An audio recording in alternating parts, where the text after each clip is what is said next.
Assalamualaikum warahmatullahi wabarakatuh. Berjumpa lagi anak-anak dalam pembelajaran sejarah kebudayaan Islam kelas 8 oleh Nasirun ya. Dalam hal ini kita akan membahas mengenai masalah Daulah Abbasiyah membangun peradaban Islam.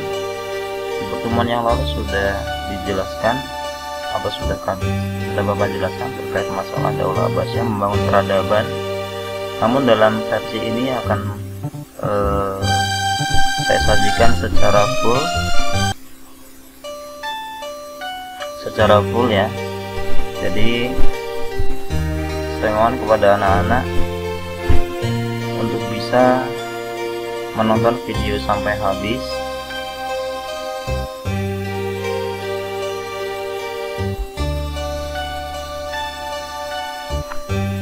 supaya kalian tidak gagal paham. Kemudian dukung channel ini dengan cara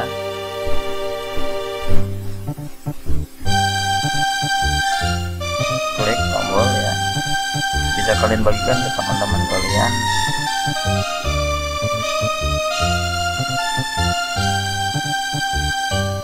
Namun sebelum kita belajar anak-anak, mari kita buka materi kita bersama-sama dengan lafaz basmalah.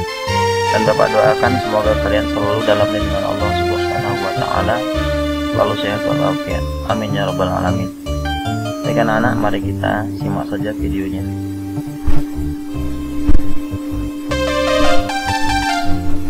Daulah Abbasiyah membangun peradaban Islam.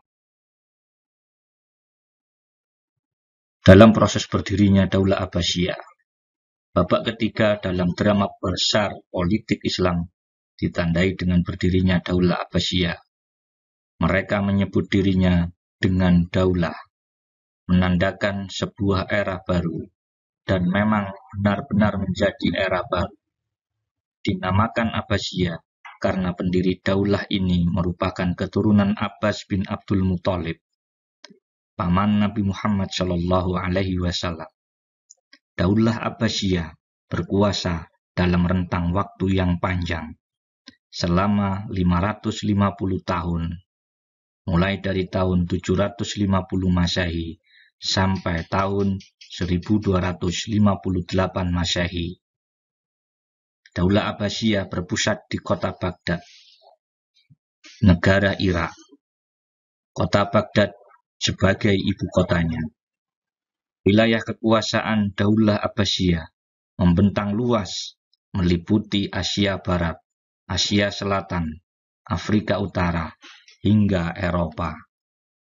Ada 3 keluarga besar yang saling memperebutkan kekuasaan pada masa itu, yakni yang pertama keluarga Ali bin Abi Thalib radhiyallahu an, yang kedua keluarga Umayyah, dan yang ketiga adalah keluarga Abbasiyah.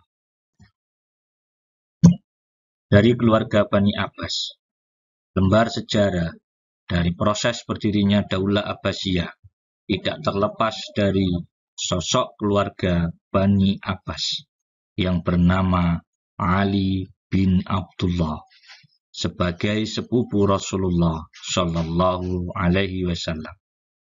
Ia merasa yang paling berhak menjadi pemimpin setelah Khulafaur Rasyidin. Ali bin Abdullah melakukan propaganda anti Daulah Umayyah. Ia mencoba meraih simpati masyarakat luas dengan menamakan gerakan propagandanya sebagai keluarga Bani Hashim. Tetapi sebelum usahanya itu terwujud, Ali bin Abdullah wafat di tahun 124 Hijriah atau tahun 742 Masehi. Tokoh-tokoh yang berperan penting dalam proses berdirinya Daulah Abbasiyah ada 6, yaitu 1. Ali bin Abdullah, 2. Muhammad bin Ali, 3. Ibrahim bin Muhammad atau biasa dipanggil dengan Ibrahim al-Imam, 4. Abdullah bin Muhammad yang bergelar Abu Abbas Asy-Syafa. 5. Abu Ja'far Al-Mansur. 6. adalah Abu Muslim Al-Khurasani. Sedangkan langkah-langkah Bani Abbas untuk mendirikan Daulah Abbasiyah ada beberapa hal. Yang pertama, membentuk gerakan bawah tanah. Yang kedua, menerapkan politik bersahabat. Artinya, keturunan Abbas tidak menunjukkan sikap permusuhan dengan pemerintahan Bani Umayyah. Yang ketiga, dalam gerakannya menanggalkan nama Bani Abbas, tetapi menggunakan nama Bani Hashim. Tujuan dari penggunaan nama tersebut adalah agar mendapat dukungan dari kelompok pendukung Ali bin Abi Thalib, karena berasal dari Bani yang sama, yaitu Bani Hashim.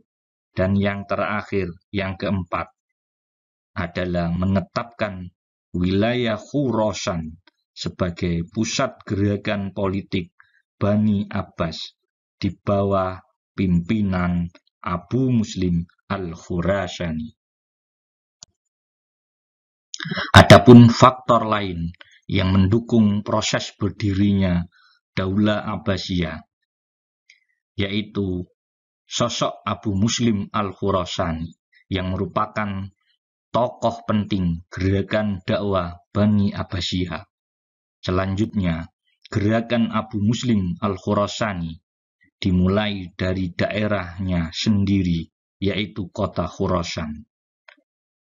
Di daerahnya ada seorang gubernur Khurasan ketika itu yang dijabat oleh seorang yang berasal dari suku Arab Quraisy yang bernama Nasr bin Sayyar.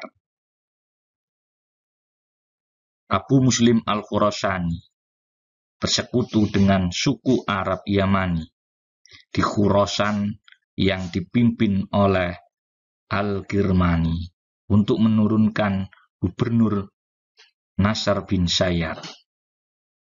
Akhirnya, Abu Muslim Al-Khurasani berhasil menduduki kota Merv dan kota Naisabur. Selanjutnya, kegagalan memecahkan permasalahan kekuasaan yang pelik oleh pemerintahan Bani Umayyah yang merupakan awal kehancuran dinasti itu. Sekitar abad ke-8 atau tahun 720 Masehi, kebencian terhadap dinasti Umayyah telah meluas ke seluruh negeri. Beberapa kelompok yang merasa tidak puas mulai berani terang-terangan. Kelompok yang mempunyai kepentingan sama tersebut bersatu menyusun suatu gerakan di bawah koordinator keturunan Al-Abbas, Bani Abbas, paman Nabi Muhammad Shallallahu Alaihi Wasallam. Untuk menghimpun dukungan masyarakat secara luas, gerakan dinasti Abbasiyah melakukan propaganda dakwah. Ketika itu dimulai saat Khalifah Umar bin Abdul Aziz sedang berkuasa.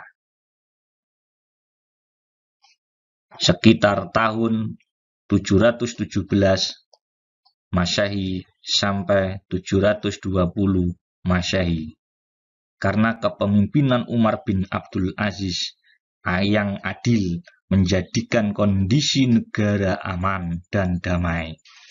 Sehingga kondisi ini dimanfaatkan oleh Bani Abbas untuk menyusun kekuatan dan merencanakan gerakannya di kota Al-Humaimah. Berikut adalah kelompok-kelompok yang anti Daulah Umayyah. Yang pertama, kelompok Muslim non-Arab atau biasa disebut dengan kaum Mawali.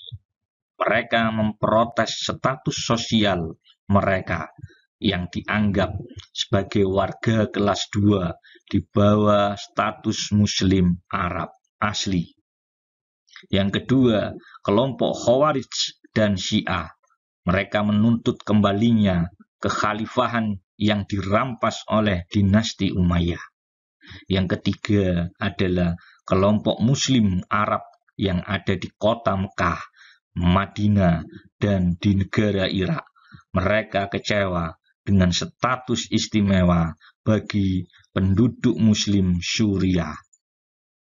Dan yang terakhir adalah kelompok yang keempat, yaitu kelompok Muslim yang soleh, baik Arab maupun non-Arab. Mereka menilai bahwa keluarga dinasti Umayyah telah terlepas jauh dari pola hidup Islami dan cenderung hidup bermewah-mewahan di atas penderitaan rakyat. Gerakan propaganda atau gerakan bawah tanah dimulai dari bagian yang pertama, yaitu gerakan dinasti Abbasiyah dipimpin oleh Ali bin Abdullah bin Abbas. Setelah itu, kepemimpinan dipegang oleh Muhammad bin Ali atau anaknya Ali bin Abdullah. Langkah Muhammad bin Ali adalah memperluas gerakan dinasti Abbasiyah atau Bani Abbas dengan menetapkan 3 kota sebagai pusat gerakan. Ketiga kota tersebut dibagi berdasarkan fungsi masing-masing, yaitu kota Al-Humaimah sebagai pusat organisasi, kota Kufah sebagai kota penghubung, dan yang ketiga kota Khurasan dijadikan sebagai markas gerakan praktis. Muhammad bin Ali wafat pada tahun 743 Masehi dan digantikan oleh putranya yang bernama Ibrahim al-Imam. Ia menunjuk seorang tokoh pemuda dari Khurasan yang bernama Abu Muslim al-Khurasani sebagai panglima perang. Abu Muslim al-Khurasani adalah pemuda yang berbakat dan pemberani. Ketika ditunjuk sebagai panglima oleh Ibrahim al-Imam, ia baru berumur 19 tahun. Ia sangat berpengaruh di kota Khurasan dan sebagian besar penduduk bersimpati kepadanya. Prestasi yang gemilang yang pernah ia raih adalah ketika ia berhasil mengumpulkan penduduk dari sekitar 60 desa dalam waktu sehari di sekitar kota Merv. Gerakan propaganda bagian 2, yaitu banyaknya penguasa tanah di daerah Mesir yang menjadi pengikut Abu Muslim al-Khurasani.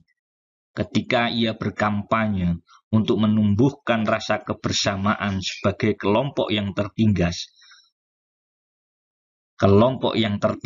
mereka yang berhasil ia rekrut sebagai bagian dari gerakan dinasti Abbasiyah atau Bani Abbas adalah golongan Alawiyin, yaitu keturunan Sayyidina Ali bin Abi Thalib radhiyallahu an. Berikutnya adalah golongan Syiah dan orang-orang Persia untuk bersama-sama menentang dinasti Umayyah. Abu Muslim al-Khurasani mengajak mereka untuk bersatu dengan gerakan Abbasiyah karena mempunyai tujuan yang sama, yaitu mengembalikan kekhalifahan kepada keluarga Bani Hashim, baik dari keturunan Abbas bin Abdul Muthalib ataupun Ali bin Abi Thalib. Sebelum Abu Muslim al-Khurasani dikukuhkan sebagai seorang panglima perang, gerakan dakwah dilakukan secara sembunyi-sembunyi. Para juru dakwah dikirim ke berbagai wilayah Islam dengan cara menyamar sebagai pedagang atau jamaah haji. Hal itu dilakukan karena kekuatan belum memungkinkan, sementara dinasti Umayyah belum begitu goyah. setelah Abu Muslim Al-Khurasani diangkat sebagai panglima perang, Ibrahim Al-Imam memotivasi panglima itu untuk mengambil alih kekuasaan Khurasan dan menghabisi pendukung dinasti Umayyah pada tahun 747 Masehi. Gerakan propaganda bagian ketiga. Akan tetapi, rencana itu sampai ke penguasa dinasti Umayyah. Akibatnya, Ibrahim Al-Imam ditangkap dan dihukum mati oleh Khalifah Marwan II. Gerakan dakwah dinasti Abbasiyah dikendalikan oleh saudaranya yang bernama Abdullah bin Muhammad. Kelak dia dikenal sebagai Abu Abbas As-Sofa. Ia pun mempercayakan jabatan panglima perang kepada Abu Muslim Al-Khurasani untuk mengadakan perlawanan di Khurasan. Sedangkan Abu Ja'far Al-Mansur, Isa bin Musa bin Muhammad, dan Abdullah bin Ali memimpin gerakan di bagian barat dari wilayah kekuasaan dinasti Umayyah. Abu Muslim Al-Khurasani ketika memulai gerakannya dengan strategi yang jitu, ia memanfaatkan perselisihan antara suku Quraisy dan suku Arab Yamani yang sudah berlangsung sejak zaman Khalifah Hisham bin Abdul Malik. Ketika itu, orang-orang Yaman diistimewakan di Khurasan karena yang menjabat sebagai gubernur Khurasan berasal dari suku Arab Yamani, yaitu As'ad bin Abdullah Al-Qasri. Sementara itu, orang-orang Arab Quraisy disingkirkan dari pemerintahan. Sebaliknya, ketika yang menjabat gubernur Khurasan itu berasal dari Arab Quraisy, orang-orang Yaman disingkirkan, maka terjadilah pertentangan turun-temurun. Gerakan propaganda bagian akhir, yaitu pasukan Abbasiyah berhasil menaklukkan kota Kufah. Di bagian timur, tentara Abbasiyah terus bergerak maju. Pada tahun 749 Masehi, putra Khalifah Marwan II dikalahkan oleh Abu Uyun, seorang panglima Bani Abbasiyah.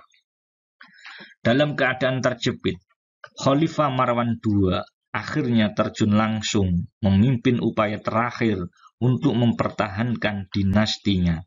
Ia mengerahkan pasukan berjumlah 120.000 personil, menyeberangi Sungai Tigris, kemudian bergerak menuju Zab Hulu atau Zab Besar. Pasukan Abbasiyah dikomandani oleh Abdullah bin Ali. Dalam perang itu, pasukan Khalifah Marwan II menyerah dan Damaskus jatuh ke tangan Bani Abbasiyah pada tahun 750 Masehi. Tetapi Khalifah Marwan II berhasil meloloskan diri, akhirnya ditemukan di Fustat Mesir dan dibunuh di sana. Pembaiatan Khalifah pertama Daulah Abbasiyah, yaitu Abu Abbas As-Sofa. Abu Abbas As-Sofa kemudian dibaiat sebagai Khalifah yang pertama Daulah Abbasiyah di Masjid Kufah pada tahun 750 Masehi. Para ahli sejarah mengatakan bahwa perpindahan kekhalifahan dari dinasti Umayyah ke tangan dinasti Abbasiyah bukan sekedar pergantian dinasti, tetapi merupakan revolusi dalam sejarah Islam, yaitu suatu titik balik yang sama pentingnya dengan revolusi Perancis dan revolusi Rusia dalam sejarah Barat. Berikut adalah gambar Bani Abbasiyah sampai Khalifah ke-15. Para pemimpin Daulah Abbasiyah. Daulah Abbasiyah berkuasa selama 5,5 abad. Dalam masa kekuasaannya tersebut, ada 37 khalifah yang pernah memimpin. Mereka telah banyak mengukir prestasi dalam berbagai bidang, seperti kemajuan di bidang administrasi pemerintahan, kemajuan bidang ilmu pengetahuan, kemajuan di bidang politik, kemajuan di bidang militer, kemajuan di bidang ekonomi, arsitektur, dan sebagainya. Adapun selama kepemimpinan Daulah Abbasiyah itu terdapat masa-masa atau periode-periode. Yang pertama adalah masa Abbasiyah I, yaitu semenjak lahirnya Daulah Abbasiyah tahun 750 Masehi sampai wafatnya Khalifah Al-Wasik tahun 847 Masehi. Periode ini sering disebut masa pengaruh Persia pertama. Khalifah-khalifah yang berkuasa pada saat itu berjumlah 9. Yang pertama adalah Abu Abbas As-Sofa, yang kedua Abu Ja'far Al-Mansur, yang ketiga adalah Al-Mahdi, yang keempat adalah Musa Al-Hadi, yang kelima adalah Harun Ar-Rasyid, yang keenam adalah Al-Amin, yang ketujuh adalah Al-Ma'mun, yang kedelapan adalah Al-Mu'tasim, dan yang kesembilan adalah Al-Wasik Billah.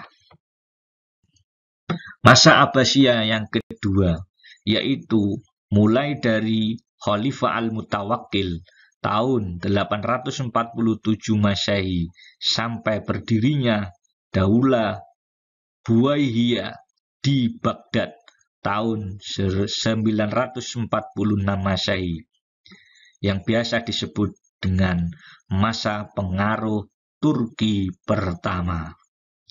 Para khalifahnya berjumlah 13 pada masa Abbasiyah II ini, di antaranya yaitu 1.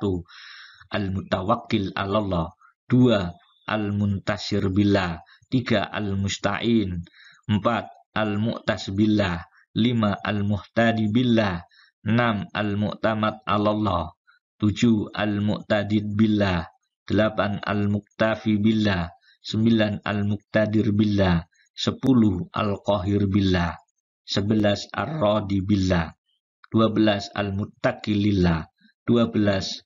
Al-Mustakfi Billah. Masa Abbasiyah ketiga, yaitu mulai berdirinya Daulah Buwaihiyah tahun 946 Masehi sampai masuknya kaum Seljuk ke kota Baghdad, yaitu tahun 1031 Masehi. Periode ini disebut juga dengan masa pengaruh periode Persia kedua. Para khalifahnya hanya 3, yaitu 1. Al-Mu'ti Lillah, 2. At-Ta'i Lillah, 3. Al-Qadir Billah. Masa Abbasiyah keempat, yaitu mulai masuknya orang-orang Seljuk ke Baghdad tahun 447 Hijriah atau 1055 Masehi sampai tahun 1225 Masehi. Periode ini disebut juga dengan masa pengaruh Turki kedua. Para khalifahnya terdiri dari 9 khalifah. Yang pertama Al-Qayyim bi Amirillah, 2. Al-Muhtadi bi Amirillah, 3. Al-Mustazir Billah, 4. Al-Mustarsyid Billah, 5. Ar-Rasyid Billah, 6. Al-Muktafi li Amirillah, 7. Al-Mustanjid Billah, 8. Al-Mustadi bi Amirillah, 9. An-Nasir li Dinillah. Berikutnya adalah masa Abbasiyah yang tidak ada pengaruh atau tanpa pengaruh dari bangsa manapun, yaitu masa akhir jatuhnya kota Baghdad ke tangan bangsa Mongol. bawah kepemimpinan Hulagu Khan pada tahun 1258 Masehi. Pada masa ini, khalifahnya ada 3, yaitu 1. Az-Zahir bi Amirillah, 2. Al-Mustansir billah, 3. Al-Musta'sim billah. Adapun keruntuhan Daulah Abbasiyah, kekhilafan Daulah Abbasiyah tidak dapat lagi mengendalikan dan mengawasi jalannya roda pemerintahan daerah-daerah di wilayah kekuasaan Daulah Abbasiyah yang ada di sepanjang kawasan Mediterania dengan Asia Tengah. Akibatnya, muncul disintegrasi antara kekuatan-kekuatan sosial dan kelompok-kelompok moral. Seiring dengan itu, terjadi kehancuran semangat juang bangsa Arab, perbudakan, kehidupan mewah, minum-minuman keras, nyanyi-nyanyian yang rutin dipertunjukkan di lingkungan istana, merupakan faktor lain yang melemahkan semangat juang dan menghasilkan generasi pewaris tahta yang lemah. Jika dikelompokkan, ada 2 faktor penyebab keruntuhan Daulah Abbasiyah, yaitu 1 faktor internal dan 2 faktor eksternal. Pada faktor internal penyebab runtuhnya dinasti Abbasiyah, ada 4 hal. Yang pertama adalah hubud dunia, kecintaan yang berlebihan terhadap kemewahan dunia.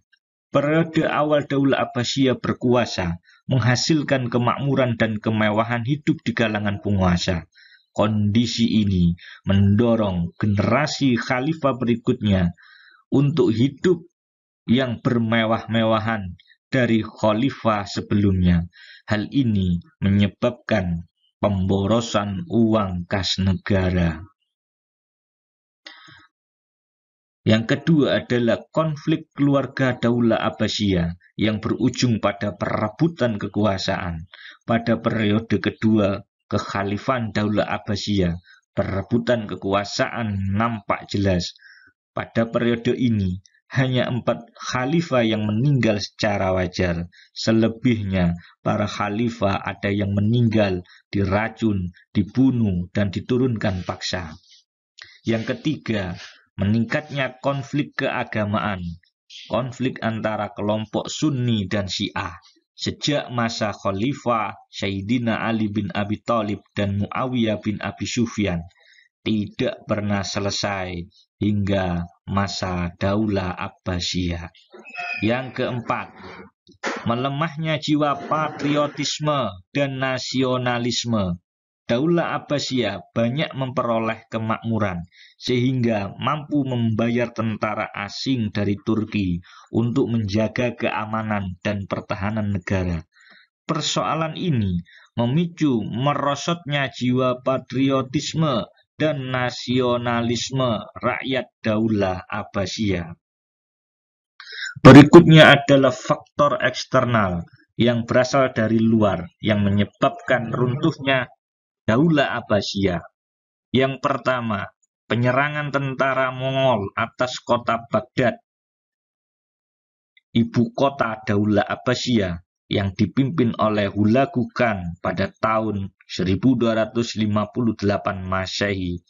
Saat itu, Daulah Abbasiyah dipimpin oleh Khalifah Al-Mu'tasim billah. Setelah kota Baghdad hancur dan Khalifah Daulah Abbasiyah terbunuh, berakhirlah kekuasaan Daulah Abbasiyah. Untuk pertama kalinya dalam sejarah dunia muslim tanpa khalifah yang namanya biasa disebut-sebut dalam sholat Jumat. Yang kedua, banyak muncul pemberontakan. Setelah periode kedua kekhalifan Daulah Abbasiyah tidak sekuat para pendahulunya. Kebijakan pemerintahan yang tidak berpihak kepada rakyat, tingginya pajak yang dibebankan kepada rakyat, mengakibatkan banyak daerah-daerah yang memberontak dan memisahkan diri dari pemerintahan pusat Daulah Abbasiyah. Yang ketiga adalah dominasi bangsa Turki dan bangsa Persia. Bangsa Turki dan bangsa Persia atau Bani Buayhiya banyak menguasai pemerintahan dan mempengaruhi kebijakan khalifah. Segala persoalan terkait jalannya roda pemerintahan dikendalikan oleh bangsa Turki dan bangsa Persia. Kedudukan Khalifah Daulah Abbasiyah benar-benar hanya sebatas pemerintahan boneka saja. Demikian materi pembelajaran SKI kelas 8. Bab Daulah Abbasiyah membangun peradaban Islam. Assalamualaikum warahmatullahi wabarakatuh.